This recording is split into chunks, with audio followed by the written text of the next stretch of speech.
Salawat dan taslim kepada Nabi besar Muhammad sallallahu alaihi wa ala alihi wa sahbihi wasallam. Pertama-tama teman-teman sekalian, saya telat kurang lebih 18 menit ya. Karena satu dan dua hal tadi, dan mudah-mudahan bisa dimaklumi dan insyaAllah menunggu dalam majelis ilmu tetap dicatat pahala oleh Allah subhanahu wa ta'ala. Dan sebentar insyaAllah kita akan lebihkan waktunya tentunya. Biasanya 16.00 sampai 17.00, karena ini ada keterlambatan kita juga akan lebihkan.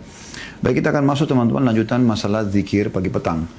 Di awal pembukaan pada pertemuan ini, walaupun kita sudah membahas ya di awal zikir pagi petang tentang membaca ayat kursi, dan kita sudah sebutkan keutamaannya, serta juga kita sudah membahas 3 surah mulia yang sudah umumnya dihafal oleh kaum muslimin. Al-Ikhlas dibaca 3 kali pagi, 3 kali sore, ya, kemudian Al-Falaq dibaca 3 kali pagi, 3 kali sore, dan juga Al-Nas dibaca 3 kali pagi, 3 kali sore, yang sudah kita sebutkan juga tentang makna dan manfaat daripada ketiga surah mulia ini. Namun sebelum masuk ke dalam bentuk zikir yang tersisa, insya Allah selain ayat-ayat Al-Quran tadi, ada satu pengalaman yang pernah terjadi.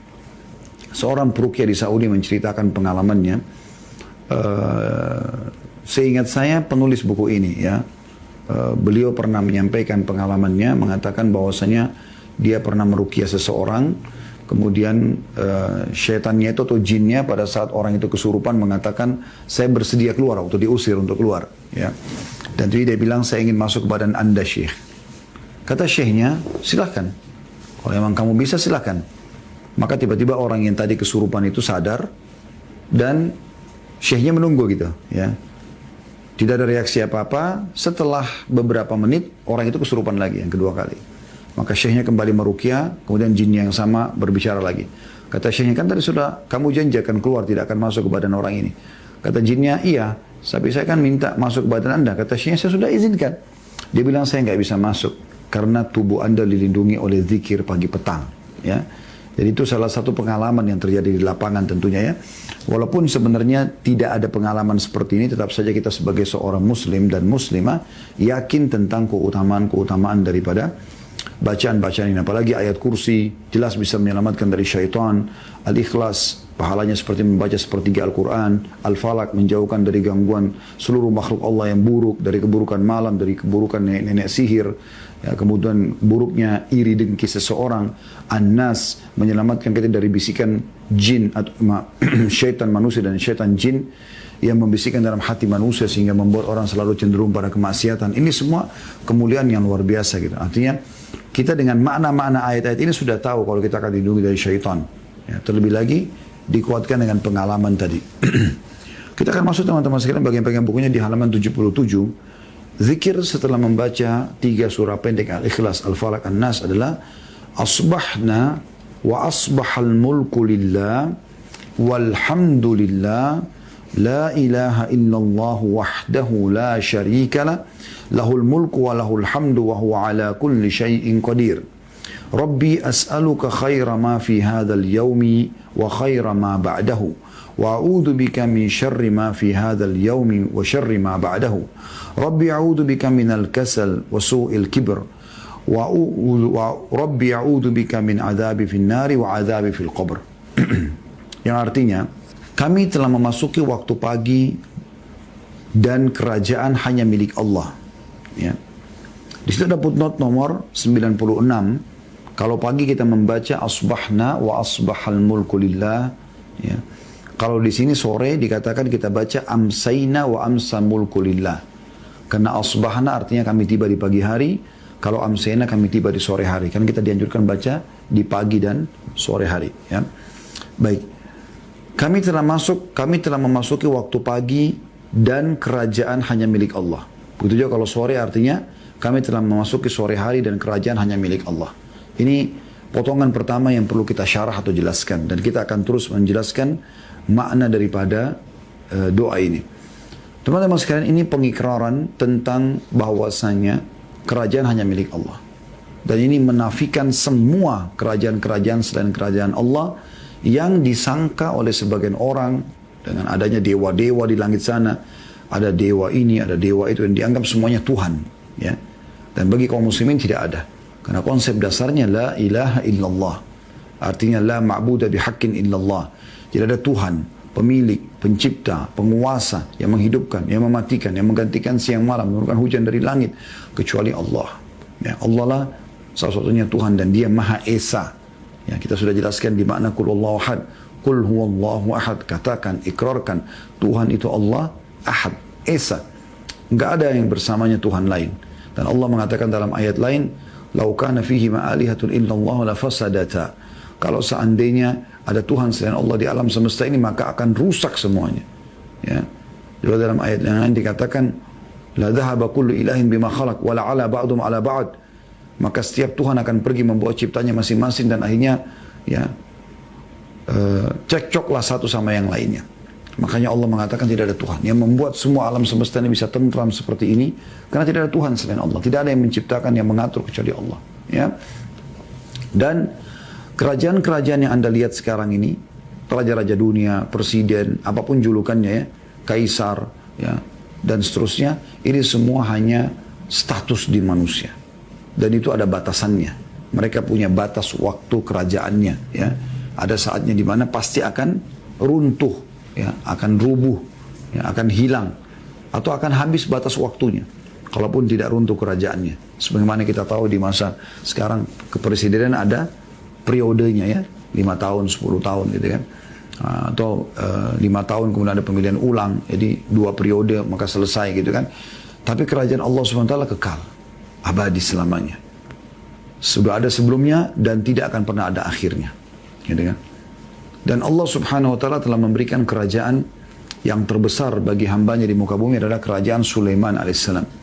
Karena dia diberikan kerajaan yang tidak layak untuk orang sebelumnya dan orang sesudahnya. Makanya kata Nabi SAW dalam sebuah hadis yang sahih, beliau pernah selesai sholat, kemudian balik ke belakang, maksudnya ke makmumnya, dan pada saat mau berzikir beliau mengatakan, tadi waktu saya lagi sholat, ada syaitan yang mencoba menggodaku.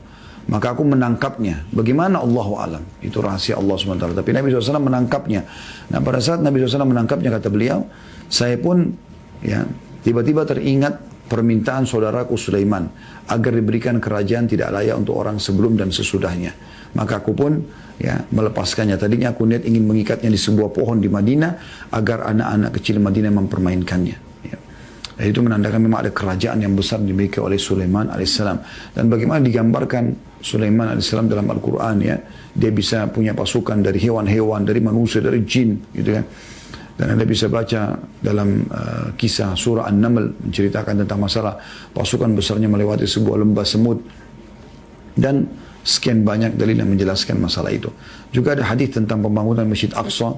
Kata Nabi SAW pada saat Sulaiman selesai merenovasi Masjid Aqsa, maka beliau meminta 3 hal. Dan Allah berikan semuanya. Yang pertama, diberikan kerajaan yang tidak layak untuk orang tidak layak untuk orang sebelum beliau ya.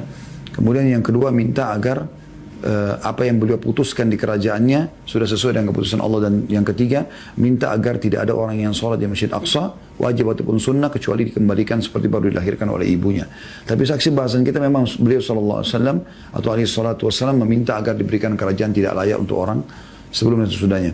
Dan bagaimana Allah SWT menggambarkan para syaitan-syaitan atau para jin pun membangunkan building-building yang besar buat Sulaiman alaihissalam, periuk-periuk yang besar, kerajaan yang sangat luar biasa gitu. Ya, kerajaan yang sangat luar biasa. Nah itu semua teman-teman sekalian gambaran kecil tentang masalah kerajaan-kerajaan manusia. Dan ini semua akan punah. Sebagaimana dikatakan dalam sebuah riwayat yang sahih, nanti pada saat Allah sudah menghancurkan dunia ini ya, karena tiupan sangkakala yang pertama, semuanya hancur yang di langit dan di bumi kecuali yang Allah izinkan. Di bumi ini semuanya habis, tidak ada lagi yang hidup. Habis semua kerajaan, bangunan-bangunan, manusia semua mati, jin semua mati, hewan semua mati. Maka Allah pun yang maha perkasa mengatakan, Anal Malik, aina mulukud dunia. Akulah raja sebenarnya, maka mana raja-raja dunia. Ya, jadi raja yang sebenarnya adalah Allah Subhanahu Wa Taala. Dan kita sekarang berada di dalam kerajaannya Allah yang kita wajib patuh kepadanya.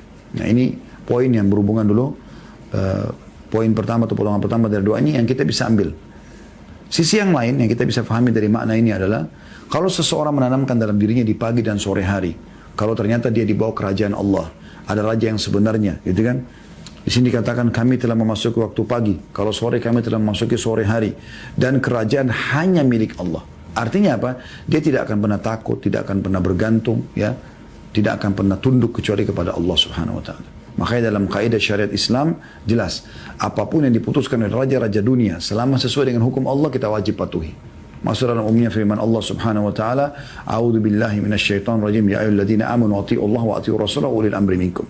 Hai orang beriman, patuhlah kepada Allah, patuhlah kepada Rasul dan patuhlah kepada pemimpin kalian. Tapi kalau bertolak belakang dengan hukum Allah Subhanahu wa taala, apalagi kalau sampai maksiat kepada Allah, maka masuk dalam kategori hadis Nabi sallallahu alaihi wasallam, la ta'ata illa fi ma'ruf. Tidak ada ketaatan kepada makhluk kecuali yang ma'ruf, yang dibolehkan dalam agama atau dibolehkan oleh Allah Subhanahu wa taala. Dalam hadis lain, la ta'ata li makhluqin fi ma'siyati khaliq. Tidak boleh ada ketaatan pada makhluk yang berbuat maksiat kepada Sang Pencipta. Ya. Jadi ini akan membuat ketenangan hati dalam hati kita, karena kita ternyata tidak perlu takut kepada selain Allah Subhanahu wa taala, tidak perlu bergantung, tidak perlu manja, tidak perlu mematuhi atau tunduk kecuali kepada apa yang telah Allah Subhanahu wa taala perintahkan, ya. Kemudian potongan selanjutnya terjemahannya, segala puji bagi Allah. Ya, ini kita ambil pelajarannya, maknanya segala puji, artinya alhamdulillah, ya. Di sini dikatakan di potongannya, walhamdulillah, asbahana wa asbahal mulku lillah walhamdulillah.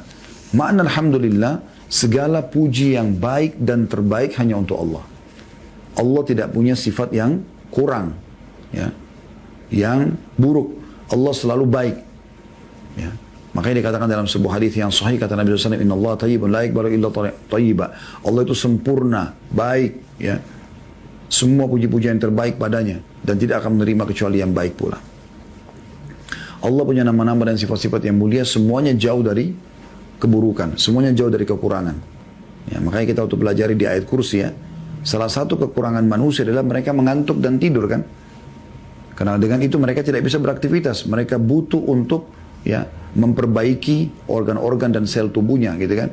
Dengan tidur, dengan istirahat, sehingga mereka bisa aktivitas lagi esok hari. Tapi Allah katakan dalam ayat kursi apa tentang sifatnya? La ta'khuduhu sinatun wala naum. Allah tidak pernah ngantuk apalagi tidur, gitu kan? Dan kita sudah ceritakan bagaimana Musa alaihissalam sempat bertanya melalui Jibril alaihissalam, apakah Allah tidur? Maka Allah pun menyuruh Jibril menyampaikan kepada Musa agar memegang segelas air dan tidak menggerakkannya sampai ada perintah dari Allah. Maka Musa memegang sekian lama sampai Musa ngantuk. Pada saat ngantuk, jatuhlah gelas tersebut dan tumpahlah air itu. Maka Allah pada saat itu berfirman kepada Musa, hai Musa, kalau seandainya aku ngantuk, ya, maka alam semesta ini seperti air yang ada di gelasmu itu. Jadi Allah SWT punya sifat yang maha sempurna. Makanya kita mengatakan segala puji bagi Allah. Puji-pujian apapun yang sempurna hanya untuk Allah. Itu maknanya. Ya. Dan alhamdulillah termasuk zikir yang sangat mulia. Allah dirikan sebagai zikir bersyukur, berterima kasih kepadanya. Dan dengan itu masuk dalam firman Allah SWT dalam surah Ibrahim, A'udzu billahi minasyaitonir rajim, la in syakartum la azidannakum. Kalau kalian bersyukur saya akan tambah nikmat tersebut. Jadi kata kunci bertambahnya nikmat. Jadi di sini kita sudah mengakui kerajaan Allah, kita pun bersyukur kepada Allah, ya, sehingga nikmat-nikmat akan tetap dipertahankan dan diberikan oleh Allah Subhanahu wa taala. Dan kita tahu alhamdulillah ini dianjurkan baca selepas salat 33, gitu kan. Kemudian juga di pagi hari dianjurkan baca 100 kali, ya. Ya, sudah saya bacakan hadisnya. Ada hadis saya ingatkan kembali. Kata Nabi SAW, siapa yang membaca Subhanallah 100 kali sebelum dan sesudah terbenam, sebelum terbit dan sebelum terbenam matahari. Jadi 100 kali pagi, 100 kali sore. Seperti habis asar begini Anda baca Subhanallah. Kalau habis sholat asar subuh kan Anda baca 33. Anda tambah 100 jadi 133. Habis asar juga begitu. Baca zikir habis sholat 33, Anda jadikan 133. Setelahnya baca 100 untuk, ya maksudnya setelah 33 baca 100 untuk zikir sorenya. Kata Nabi SAW, siapa membaca 100 kali Subhanallah sebelum terbit matahari dan sebelum terbenam matahari, maka dia akan datang, dia akan diberikan pahala lebih afdal, lebih baik daripada memiliki 100 ekor unta. Jadi berapa nilai 100 ekor unta, itu lebih baik daripada 100 ekor unta. Kemudian kata Nabi SAW, dan siapa yang membaca Alhamdulillah, ini saksi bahasan kita. Alhamdulillah, itu dia baca 100 kali sebelum terbit matahari dan 100 kali sebelum terbenam matahari, maka dia akan mendapatkan lebih afdal daripada 100 ekor kuda digunakan untuk berperang di jalan Allah. Dan siapa yang membaca Allahu Akbar 100 kali sebelum terbit matahari, habis subuh sampai menjelang terbit matahari, dan habis asar sebelum terbenam matahari, maka dia akan mendapatkan lebih afdal daripada membebaskan 100 orang budak. Dan siapa yang membaca la ilaha illallah wahdahu la syarikalah lahul mulku wa lahul hamdu wa huwa ala kulli syai'in qadir 100 kali sebelum terbit matahari dan 100 kali sebelum terbenam matahari, maka dia akan datang pada hari kiamat membawa pahala tidak ada orang yang menyamai dia kecuali orang yang berbuat seperti dia atau lebih. Tapi saksi bahasan kita mengucapkan alhamdulillah 100 kali di pagi hari dan 100 kali sore hari, maka lebih afdal daripada memiliki memiliki 100 ekor kuda yang digunakan berperang di jalan Allah. Potongan yang ketiga, tiada Tuhan yang berhak disembah kecuali Allah semata, tiada sekutu bersamanya. La ilaha illallah wahdahu la syarikalah lahul wahdahu la syarikalah, sampai situ ya, potongan yang ketiga. Makna la ilaha illallah, tidak ada Tuhan yang berhak disembah kecuali Allah, artinya tidak perlu tunduk, tidak perlu patuh, dan yakinlah tidak ada pencipta apapun kecuali Allah. Manusia hanya bisa merakit, semua bahan-bahannya sudah Allah siapkan. Karena cipta itu dari tidak ada menjadi ada. Jadi sini kita pastikan lagi, kita mentauhidkan kembali diri kita, mengatakan bahwasanya tidak Tuhan yang berhak disembah. Ya. Karena disembah banyak. Ada yang sembah patung, ada yang sembah pohon, ada yang sembah api, ada yang sembah bintang-bintang, matahari, jin. Nah, kita mengatakan tidak ada Tuhan yang berhak disembah. Karena yang lainnya semua batil, gitu kan? Kecuali Allah. Dan kita ikutkan dengan la syarikalah, tidak ada sekutu bersamanya. Allah tidak butuh sekutu. Allah tidak butuh sekutu. Dalam hadis qudsi, hadis riwayat Bukhari, kata Nabi SAW, Allah berfirman, ana agna syuraka ani syirk. Ya. Aku adalah yang paling berlepas diri dengan orang yang melakukan persekutuan. Allah tidak mau ada persekutunya, gitu kan. Man asyraka ma'iya ghairi taraktu wa syirku. Siapa yang mempartnerkan aku, menyekutukan aku dengan sesuatu, maka aku akan biarkan dia dengan sekutunya. Jadi nggak boleh. Ini perbuatan dosa yang paling Allah benci. Nggak boleh kita buat kesyirikan. Ya, Allah SWT mengatakan dalam surah An-Nisa, A'udzubillahi minasyaitonirrajim, Innallaha la yaghfiru an yushraka bihi wa yaghfiru ma duna dzalika liman yasha. Allah tidak akan pernah memaafkan orang yang meninggal dalam kondisi berbuat syirik, dan Allah masih memaafkan selain dosa itu. Dalam keyakinan ahli sunnah wal jamaah, orang kalau meninggal bukan syirik, bukan kekafiran tentunya, maka masih bisa diampuni oleh Allah. Dosa zina, dosa riba, masih ada kemungkinan tahta masyiah diistilahkan, di bawah naungan Allah.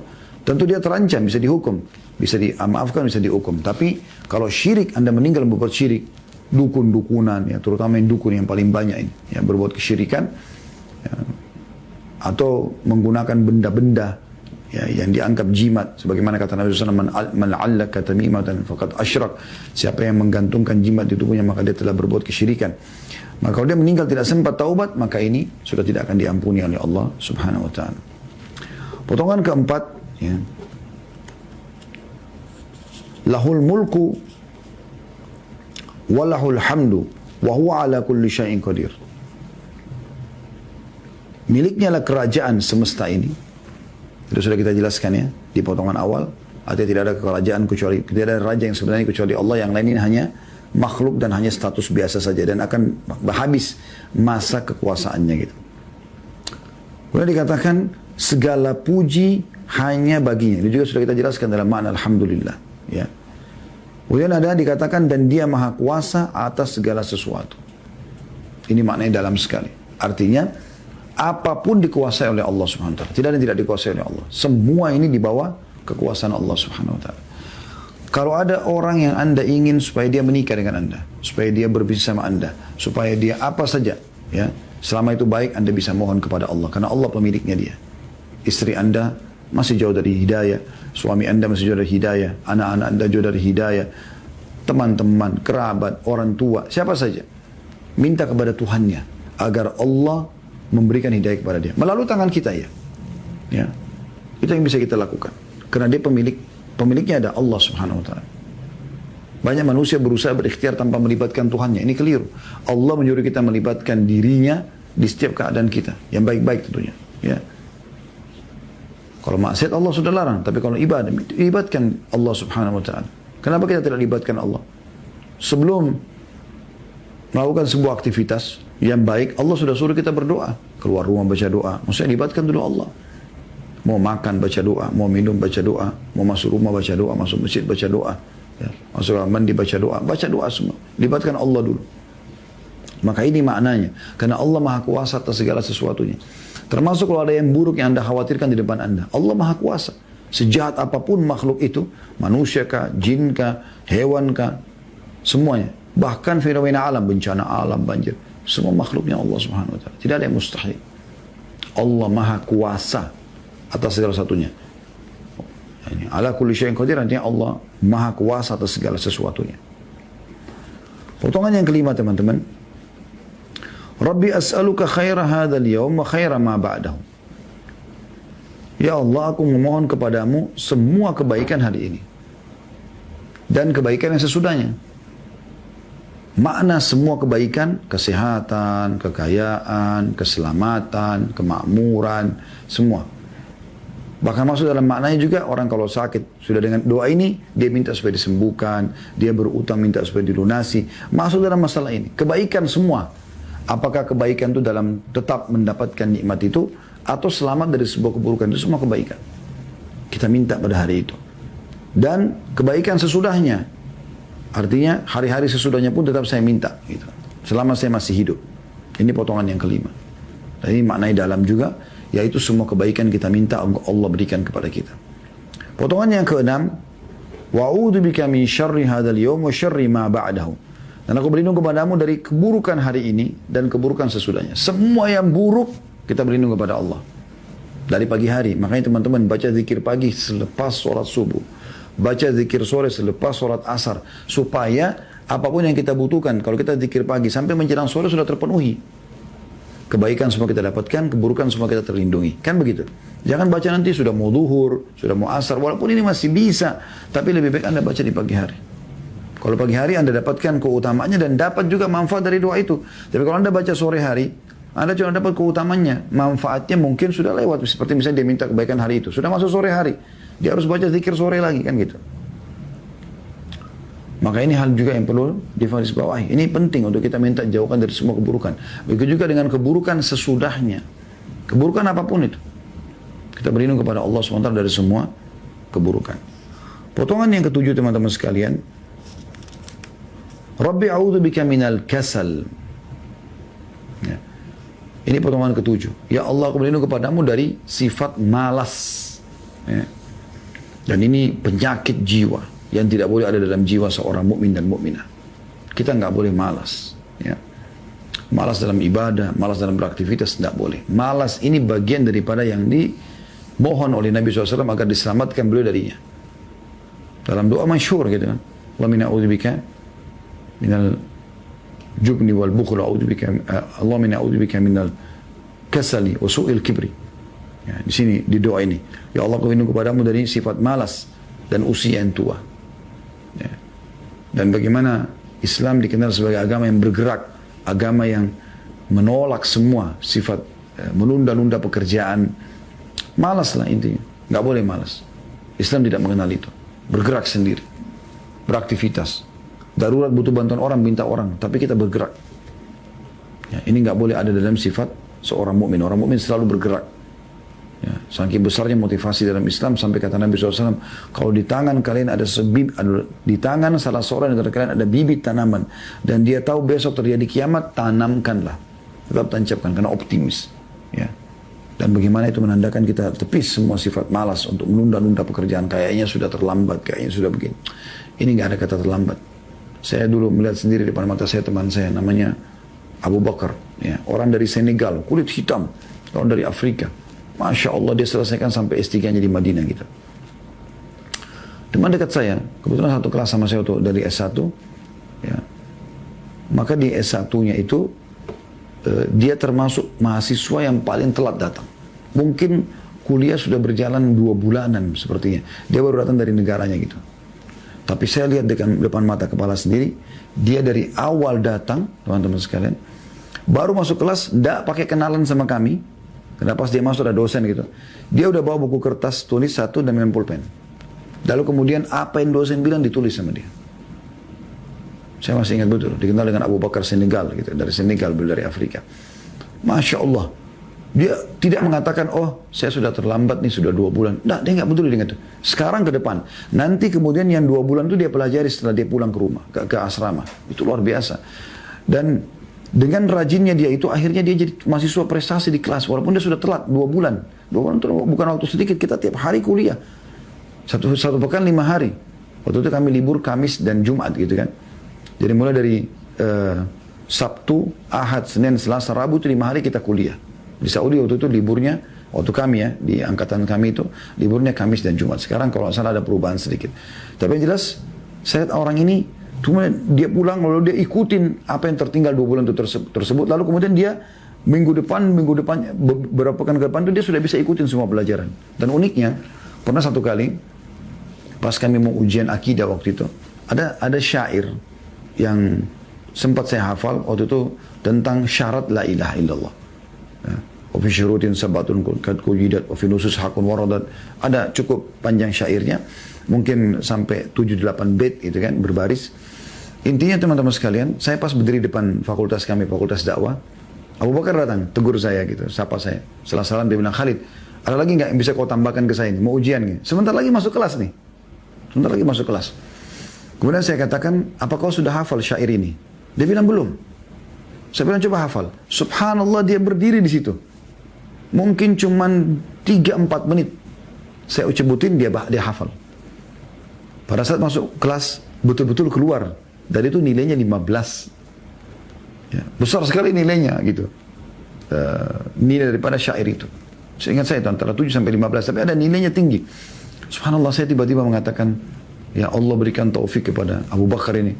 Ya, karena dia tidak mau mengenal kata malas, tetap dia mau, tidak ada kata terlambat, dia memulai. Dan ada kaidah kan, apa yang tidak bisa didapatkan semuanya, maka jangan ketinggalan sebagiannya. Ya. Anda bangun malam, ada orang begitu subhanallah, oh 5 menit lagi azan subuh, sudah deh saya sudah telat. Dia duduk, dia minum, dia. Akhi dan ukhti, uduk, sholat, berapa rakaat kau bisa dapatkan? Apa yang tidak bisa didapatkan semuanya, maka jangan ketinggalan sebagiannya. Gitu kan? Harusnya seperti itu. Zikir pagi petang, oh sudah lewat nih, tapi saya sekarang masih ada waktu nih. Oke, baca yang Anda mampu. Jangan ketinggalan. Menjelang sholat, waktu duhur, oh belum sholat duha. Ah sudahlah, sudah sebentar lagi. Azan 1 jam lagi, sudah jam 11. Baik, masih bisa. Masih ada 1 jam, masih setengah jam, masih bisa sholat 2 rakaat minimal. Selamatkan 360 sendimu dari api, selamatkan 360 sendi, karena Nabi SAW mengatakan setiap sendi harus disedekahkan setiap hari dan 360 sendi jumlahnya, gitu kan. 2 rakaat sholat duha menutupi sedekah semua 360 sendi itu. Selamatkan akhi dan ukhti. Oh saya tahun ini belum pernah puasa Senin Kamis. Udah tahun depan aja baru saya mulai deh. Kan sekarang sudah bulan Sya'ban nih, udah mau masuk Ramadan. Tidak ukhti dan akhi. Puasa sekarang. Semampu kau walaupun cuma 1 kali kamu dapatkan atau 2 kali Senin dan Kamis itu. Kenapa enggak puasa? Ya. Sampai kapan kita mau nunda-nunda ini? Tidak boleh kita malas. Nah ini kita minta kepada Allah di pagi hari dijauhkan dari sifat malas dan juga sore hari. Ya. Tidak ada kata-kata terlambat. Mulai saja dulu. Coba ambil sebuah kaidah. Saya coba terapkan dalam hidup saya, subhanallah. Apapun itu, walaupun berat pekerjaan. Mulai saja dulu. Mulai dulu. Buku tebal. Baca aja dulu. Mulai aja dulu. Nanti kalau sudah mulai kita lihat sampai di mana Allah mudahkan buat kita. Jangan sama sekali nggak dilakukan teman-teman sekalian. Sehingga kita kehilangan luput gitu. Saya pernah di satu tempat dengan seseorang. Bangun malam, dia lihat kami lagi sholat. Kemudian dia tunda, dia sempat tidur. Dia bangun. Habis itu dia duduk lama. Sampai menjelang azan subuh. Pas kami selesai sholat, saya tanya. Pas kami selesai sholat, saya tanya, kenapa? Kenapa nggak sholat? Oh, kayaknya sudah dekat waktu subuh. Ya akhi, makan masih bisa gitu. Masih bisa gitu. Saya juga pernah bicara sama teman saya di Madinah. Waktu itu kami sudah pulang ke Indonesia. Saya datang sama ayah saya rahimahullah ke kota Madinah. Kemudian sebelum umroh kami ke Madinah dulu. Baru kami akan umroh ke Mekah. Terus saya ngobrol sama dia. Dia kalau orang Madinah kebetulan. Saya bilang, akhi, ini Ramadan. Saya tahu dia orang faham hadis, tapi saya cuma menyampaikan saya mengatakan, akhi ini Ramadan, kenapa enggak umroh? Sudah umroh belum? Dia bilang belum. Kenapa enggak umroh akhi? Ramadan sama dengan haji bersama Nabi SAW pahalanya. Terus dia bilang apa? Mekah penuh. Tiba-tiba dia bilang begitu. Bahasa Arabnya Makkah zahma, gitu kan. Terus saya tiba-tiba spontan juga bilang, ya akhi kalau kau mau tunggu Mekah kosong, tidak akan terjadi sampai hari kiamat. Lakukan dulu, gitu kan. Kerjakan saja, karena kalau mau tunggu nggak mungkin Mekah dikosongin buat kamu, gitu kan. Sama juga dengan kalau kami bimbing jemaah pada saat mau tawaf. Oh rame. Banyak orang kadang bahkan tidak mau haji dan umroh karena tawaf tempat tawafnya rame. Sebelum pandemi ya, sekarang sudah mulai agak sulit. Tapi dulu begitu alasannya. Ya akhi kalau mau tunggu dan ukhti, tawaf tempat tawaf kosong buat anda, saya tidak akan terjadi sampai hari kiamat. Lu turun di situ, masuk. Dan saya berapa kali ingatkan jemaah, niatkan ikhlas, mau tawaf, nikmati setiap langkahnya, jangan desak orang lain. Allah akan mudahkan, betul-betul Allah mudahkan. Kami umroh akbar sebelum pandemi, subhanallah, 520 orang, pernah juga 400 sekian orang gitu. 1,5 pesawat berangkat. Tapi alhamdulillah, kami masuk semua di ring tawaf, saya sudah bahasakan dan semua jemaah sepakat. Oke, kita ikhlaskan niat ya. Nikmati setiap langkahnya, fokus berzikir, jangan niat desakin orang lain. Alhamdulillah dimudahkan. Di depan kami seperti terkosongkan gitu kami jalan. Masya Allah, tabarakallah. Jadi lakukan dulu, jangan malas. Ya. Dan tarik ini contoh dalam semua ibadah kita. Potongan ke-8, ya. Dikatakan wasu'il kibar. Ya. Maaf, tadi saya salah baca, bukan wasu'il kibir, ya. Wasu'il kibar. Ya, karena kibir artinya sombong kalau baknya pakai kasrah. Kalau kibar artinya tua gitu ya. Jadi yang benar wasu'il kibar ya. Artinya dan jangan sampai aku mendapatkan keburukan usia tua. Apa maknanya? Jangan sampai aku hidup di masa pikun ya. Karena orang kalau sudah sampai 120, 110 tahun, 100 tahun pun sudah tua. Ada 1-2 orang mungkin yang masih tidak pikun, tapi umumnya orang pikun. Udah nggak kenal lagi anaknya, udah nggak. Jadi dia nggak bermanfaat buat dirinya, nggak bermanfaat juga buat orang lain, bahkan mengganggu gitu. Ya, maaf, airnya buang air besar, buang air kecil sembarangan. Maka ini termasuk bagian daripada doa yang kita minta agar jangan kita sampai di umur pikun. Jadi bukan cuma sekedar bukan di sini usia tua, karena tua itu relatif. Ada orang menganggap 60 tahun sudah tua, 70 tahun sudah tua, tapi mungkin orang yang 70 tahun tidak anggap dirinya tua, karena masih dia lihat orang yang 90 tahun misalnya, masih beda 20 tahun sama dia gitu kan. Jadi di sini maksudnya adalah keburukan usia tua, maksudnya usia pikun. Ya, jadi berapapun umurnya kalau sampai pikun, maka itu dihindari. Itu yang dimaksudkan di sini. Potongan yang ke-9. Rabbi a'udzubika min adabi fin nari wa min adabi fil qabr.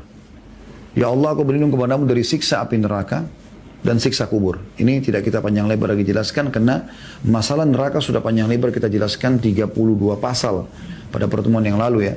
Sudah panjang lebar kita bedah buku khusus masalah neraka. Tapi neraka teman-teman sebuah tempat yang disiapkan Allah untuk menyiksa. Dan sangat menyakitkan, sangat menyedihkan, ya, sangat memilukan. Saya ingatkan kembali hadis Nabi SAW. Ya, pada saat ahli neraka nanti sudah merasa kepanasan, mereka akan panggil penjaga neraka, para malaikat. Lalu penjaga neraka tidak menjawab mereka. Ya, tidak menjawab mereka.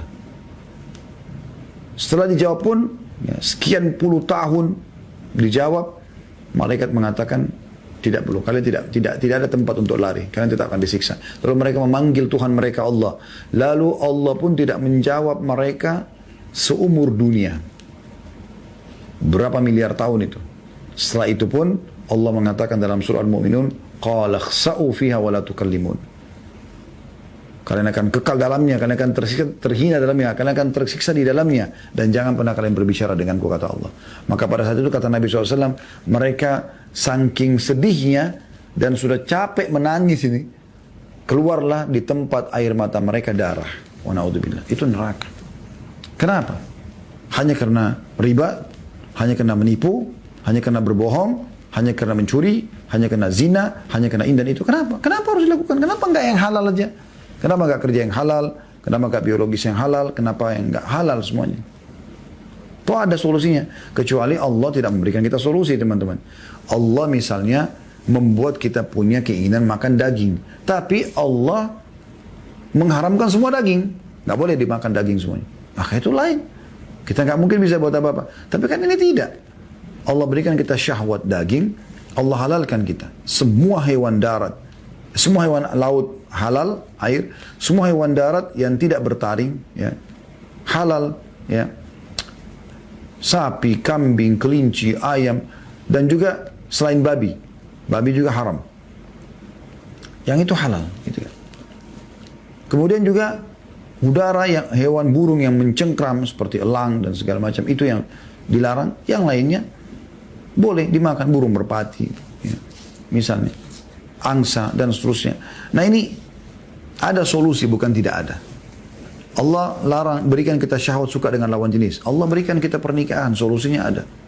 Kan gitu. Ada jalan keluar, bukan tidak ada. Nah itu. Jadi kita tidak perlu memasukkan diri kita ke dalam api neraka. Begitu juga dengan siksa kubur di sini. Siksa kubur. Dan kata Utsman bin Affan radhiyallahu anhu, inilah awal ya kehidupan akhirat. Siapa yang selamat di sini maka akan selamat setelahnya. Rabi' bin Hutsaim rahimahullah, seorang ulama tabi'in, pernah menggali liang lahat di belakang rumahnya, kemudian dia masuk ke dalam. Setiap hari beliau masuk. Kemudian beliau selalu membaca firman Allah Subhanahu wa taala, itu kan. Qala rabbi irji'un la'alli a'malu shalihan fima tarakt. Nanti orang-orang yang meninggal dalam keadaan kafir, maksiat, kurang ibadahnya, dia akan mengatakan, ya Allah kembalikanlah aku ke dunia, ya, agar aku bisa berbuat amal saleh yang dulu aku, selain daripada apa yang dulu aku kerjakan.